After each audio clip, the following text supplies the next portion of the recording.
So welcome again, those of you who have just welcome twice to our deep dive. And I'm Erin Hines, and I'm so excited to be accompanied by two of our LiveWell guides, Diane Mancus and Ashley Durant, who are here to talk with me tonight about finding your worth. Our theme this month has been on self-worth, worthiness. We've tried to incorporate that into our classes this month to help bring mind-body connection into really strengthening and building your self-worth and exploring any negative beliefs and how to strengthen positive beliefs that can help you in your future. So we're going to talk some tonight about this topic. And yeah, I would like actually maybe you and Diane to say a minute about yourselves and your being here. Diane, you want to go first? Well, no, sure. Hello, everybody.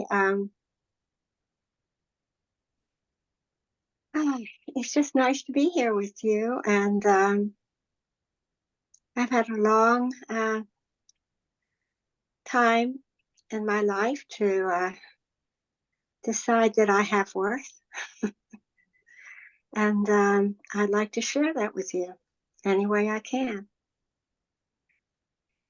Wow. Thank you.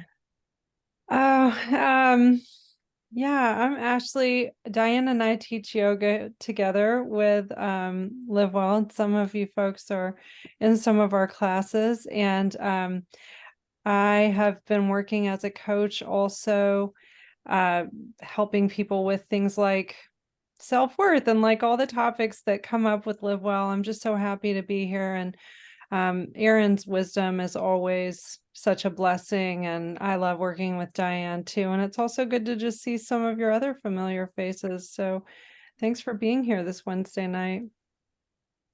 Thank you all. Really glad to have you here. When we think about, I guess as I was thinking about just getting into this topic, I really kind of landed on this sentence as to, why is it important? Why are we talking about it? And it's our worth really determines how we treat ourselves, and then also how we expect or allow others to treat us is just what really came up for me. And you hear so much, we talk about self-care and all the things we need to do for our well-being. And without self-worth, no one is going to care for themselves or others, because they're not feeling worthy of receiving whatever that care is. And so, I think that in counseling, I know I hear, many people's negative beliefs show up on the door where maybe a person's had negative experience in their past, maybe how they were treated by their family growing up, or how they were treated by somebody in school or coaches or whatever the case may be, that really program these negative beliefs. And so we know, people maybe walk around struggling with anxiety, depression, and this, that, and the other, but it's like, but what's underneath that? Where is the wound and the injury and this lack of worthiness come from? And so I just think it's so important to begin to examine your own sense of worth in order to be able to invest in the type of care you deserve and need and are worthy of, so that you can have a positive well-being and enjoy your time here on earth in this limited time we're here. So I guess that's kind of what came up for me about why it's important that we talk about this. Anything particular either of you have about that, how it is for you, how that lands for you as to why this is an important topic? I think that self-worth, not having a sense of self-worth comes from or causes or is part of isolation. And when this is like going deep right at the beginning, but when you come to realize that you're part of, well, in yoga terms, we're all part of the universe, that I'm not what I am is not separate from what you are. And when you see things in nature that you love, or you know people whom you love, who are good, who inspire you, then it's feeling separate from them that allows you not to see your own beauty. So I think just changing that whole paradigm about I am this isolated ego over here, and when you begin to breathe in and breathe out, what is part of, we're all breathing the same thing, we're all sharing the same energy. And so when you begin to feel some connections, if you can value and love and take care of others, then you begin to understand that there's something really wrong with not valuing yourself and not caring for yourself and not loving yourself. Mhm. Thank you for that. That's so beautiful. I love that so much, Diane. And I love that notion that it's not a notion, whatever the word would be, that we're all one, that to love someone else is the same thing as to love yourself.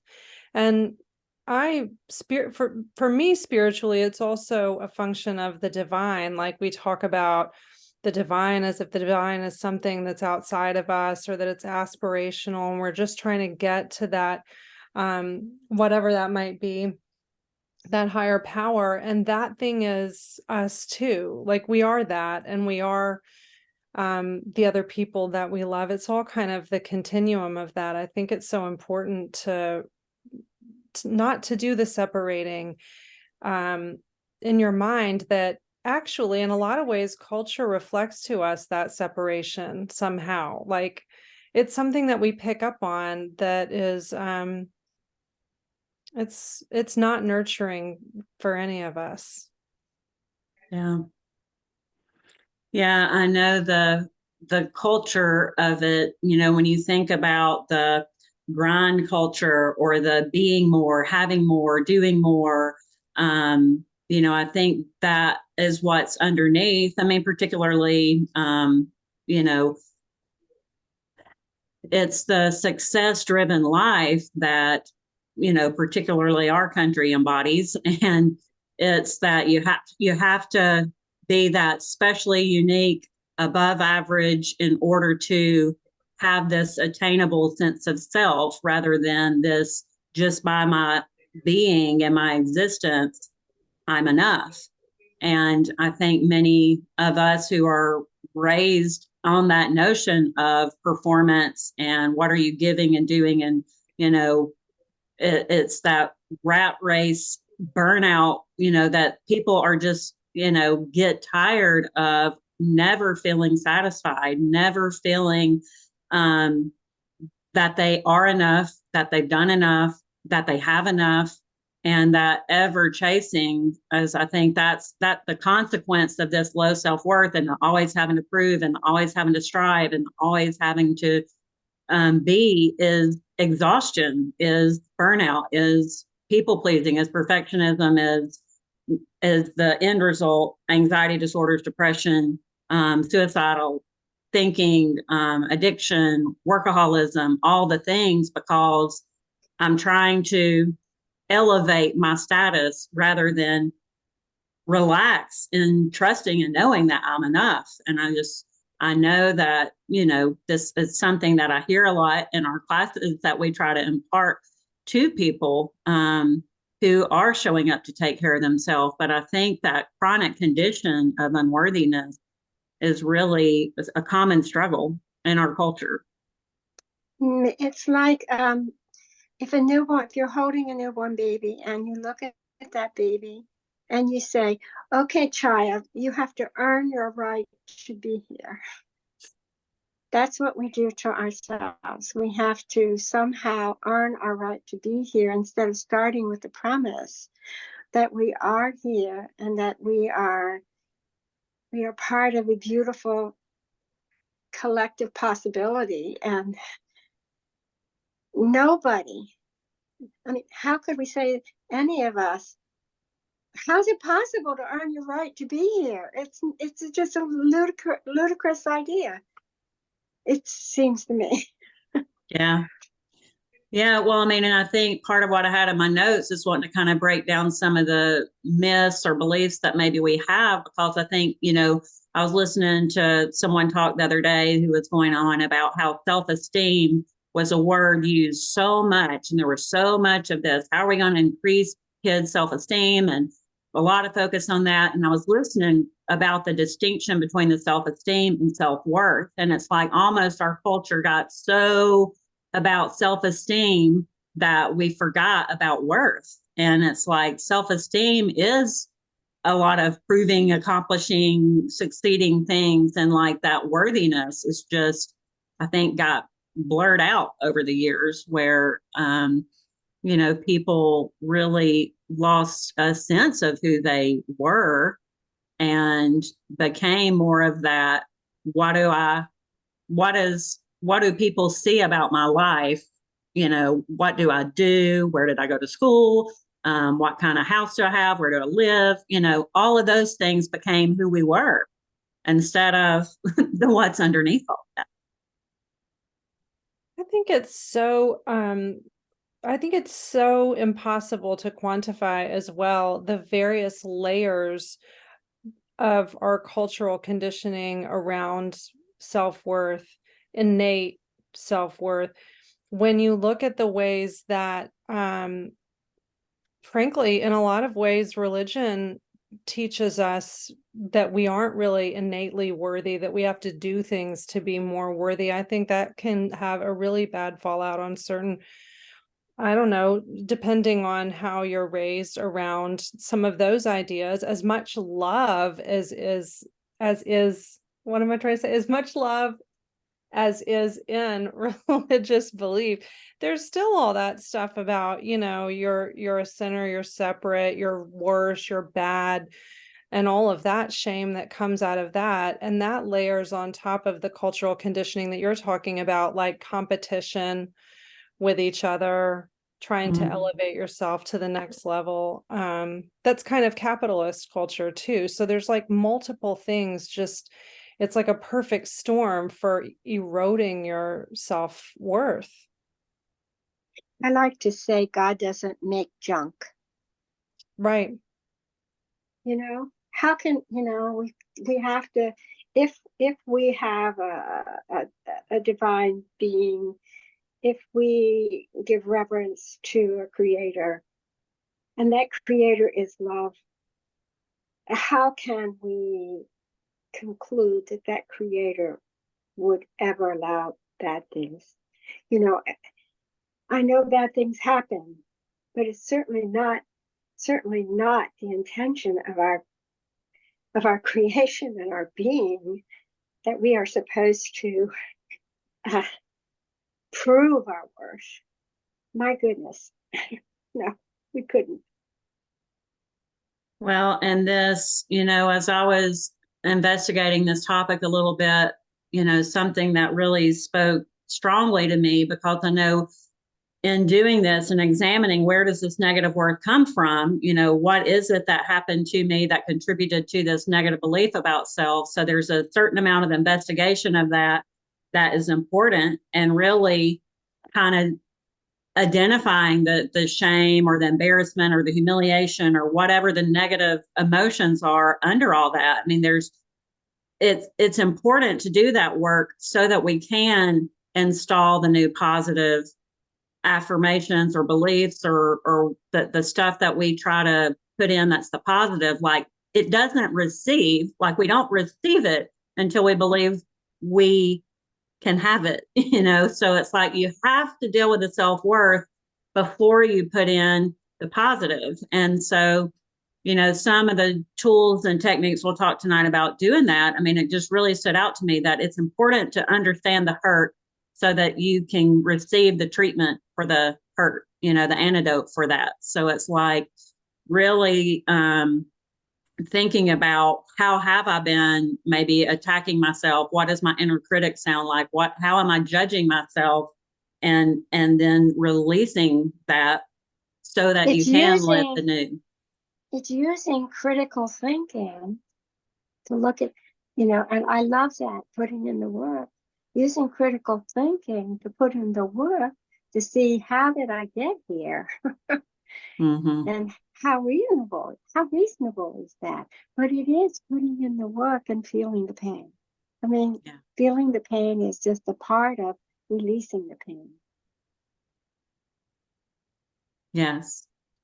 We have to feel in order to deal with it, in order to heal. I love that little rhyme that I hear a lot, particularly in EMDR trainings. It's like when you really get down and work on some of the stuff that happened to us, it's like the feeling is important in order to deal, in order to heal. And, I think a lot of people show up in some self-care, and when they really, how many times do you see somebody come to a yoga class and crying at the end of it? In that, wow, I really sat still and felt what came up. And again, part of our cultural conditioning is don't feel, numb out, disconnect, take something, get away from the pain. And so certainly sitting with the pain and the discomfort is not something that we're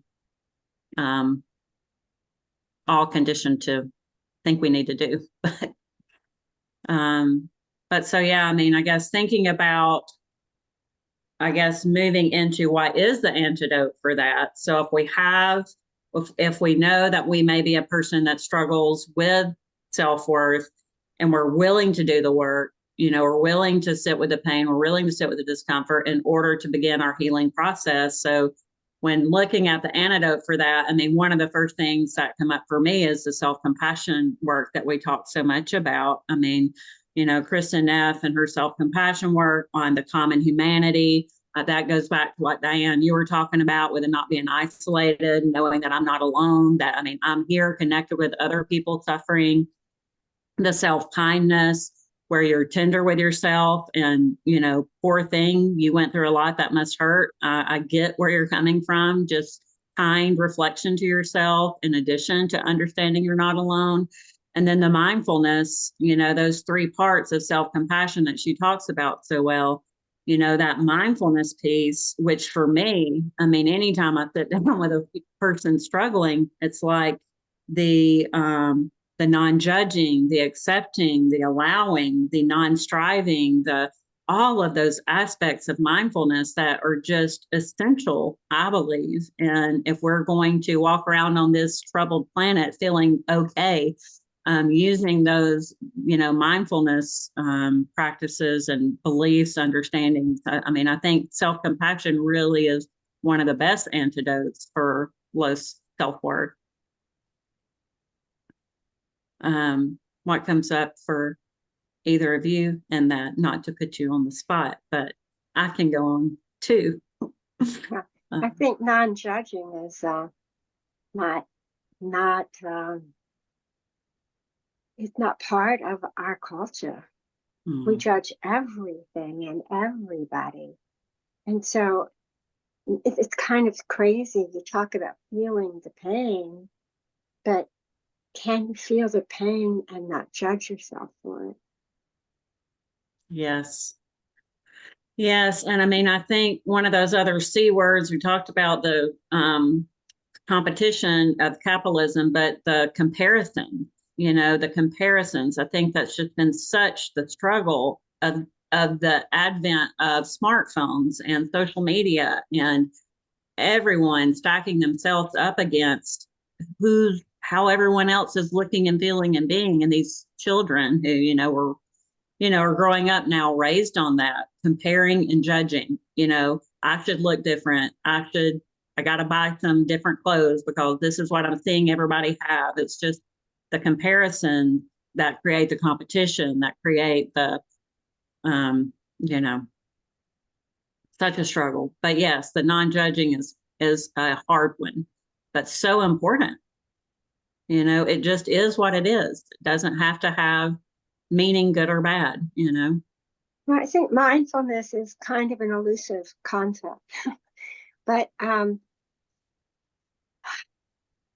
it helps me that mindfulness is coming into this present moment and just being there with whatever is. And we have a concept in yoga that I think it's important to me, and that is that we don't grasp hold of our pain and cling it to us and perpetuate it, that we don't push it away. So it's non-grasping, but not pushing things away either. So just sitting in it, just being present to it. So mindfulness, to me, mindfulness can lead us to that place where we can sit without judgment with whatever it is that's injured us and allow it to be released. Yeah. I think that is so beautiful. I love that and true. I'm also curious. I'm trying to think of how to phrase this as a question for you, Erin, because the antidote is so important, but I think it's really easy for people to skip over the part where they self-identify as feeling unworthy. Like in some of the coaching work that I've done, I had a specific sort of exercise or process that I would go through with people around worthiness. And if you ask people if they feel worthy or unworthy, lots of people are like, I think I'm fine with that. But then their actions kind of, or their thoughts or their fears and worries kind of say otherwise, And I think it can be really hard to pinpoint the notion of not feeling worthy also, don't you? I think that's really good. That's really, really helpful. Yeah. And if What you're worthy? sitting, Are you saying worthy of what? I mean, I would rather say I right, have worth. I have yeah, worth instead of saying I am worthy. Because if you say I'm worthy of what? yeah, You know, having worth is good. And I also think like with mindfulness, I did some work yesterday with some first generation students at UA, and they were like 18 years old. They haven't done anything like this before, but yeah, they were really struggling with just feeling that kind of numbness that sometimes comes up when you're trying to do mindfulness work. And that is also like, I've had a really hard time personally with self-compassion where I'm sitting in a mindfulness trying to do that work, and I'll just be like, I don't know. I have no idea what I'm feeling. Like, am I even feeling anything? And then it's another way to beat yourself up. I mean, Erin or Diane, like, how do you, I don't know, what do you say to people who feel like they just don't know? Is it low self-worth? Is it what's I happening? think I think one of the questions that I love to ask a person that I feel like gets to it is, and again, it's done in EMDR a lot, is that what does it say about you as a person because of this? Like, oh, my father abandoned me, whatever. What does it say about you as a person? I'm unworthy. I'm unworthy of love, of sticking around for, when you get to that negative belief of I'm insignificant, I'm unimportant, I don't matter, I'm unworthy, so I think really kind of dropping into what is the message? What is the story you told yourself about that? Diane, you were talking in yoga the other day about the childhood picture. And I was like, oh, I need to bring my childhood picture and compare to yours. But when you look at that picture, when you were that girl, what did it say to you about you? There was, so I think sometimes when people are indifferent about, I don't know, out of it, or it's really like drop into that, like put yourself, because of this that happened, what does it say about you as a person?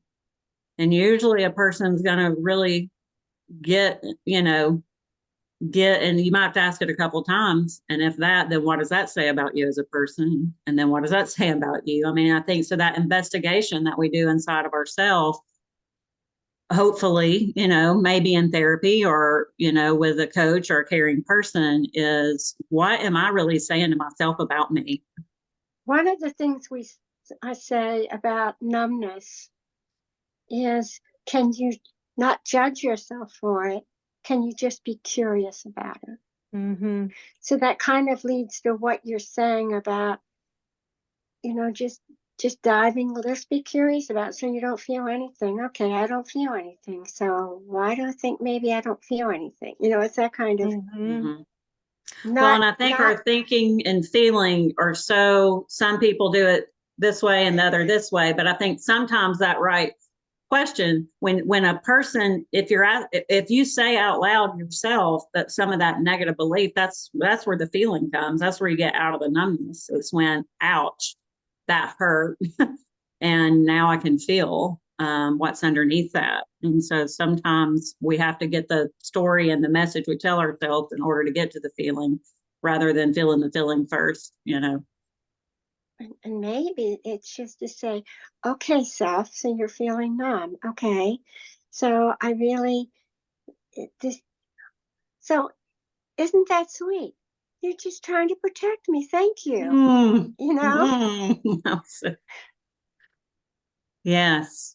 I mean, we disconnect, we dissociate, we separate ourselves from the pain so that we don't have to sit with it. And so befriending that, in self-compassion language, the tending and befriending, I can't feel, that was a protective mechanism that helped me out. And I'll feel when I'm ready to feel.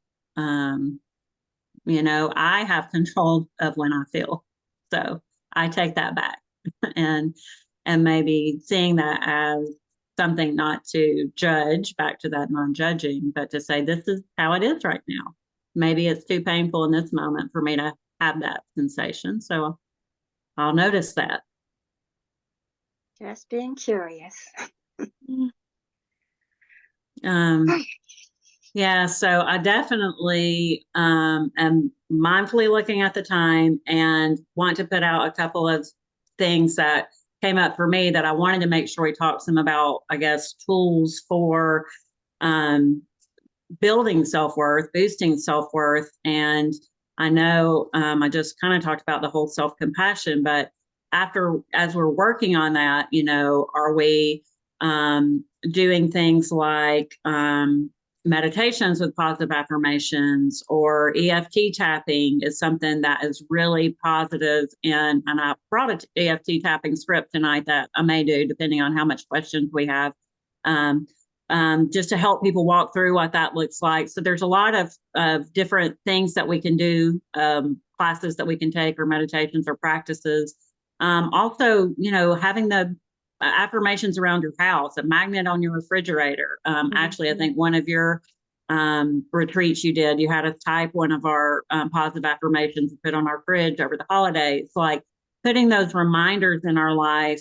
One thing that we know, whatever the amount of negative that is there, and we have a negativity bias, so it is strong, we have to put in the positive we have to develop that new neural pathway. And so we have to be willing to do the things, to say the things, even if we don't believe it right now, to say the good, to read the good, to hear the good, to try to develop that new pathway to where we're not just sitting in the old negative story, but we are building a new positive. And so all of those things that we can do to try to strengthen the positive are so important. And listening to yourself, and listening to just noticing when you're saying something negative to yourself. Say, oh, see, that's a beginning. When you notice that, Mm-hmm. I think using the positive is really, using affirmations, I think it's extremely powerful. It's more powerful. It seems foolish, or it seems ridiculous, but we just do it anyway, and we keep doing it. It makes a difference. And then we begin to notice.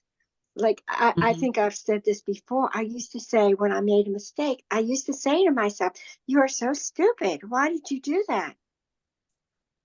I said, "What?" Myself. I had to Yes. listen to myself and catch myself, Yes, changing the language, changing how you communicate, not being that critic to yourself anymore, even if others were that way to you, not adopting that as your way of treating yourself. So you kind of have to abolish the old way and start the new way. If you have a friend too that is struggling, like if you're in a good place, but you're close to someone that has negative self-talk, I have a friend who will say to me, Sometimes she'll say, don't talk to my friend that way.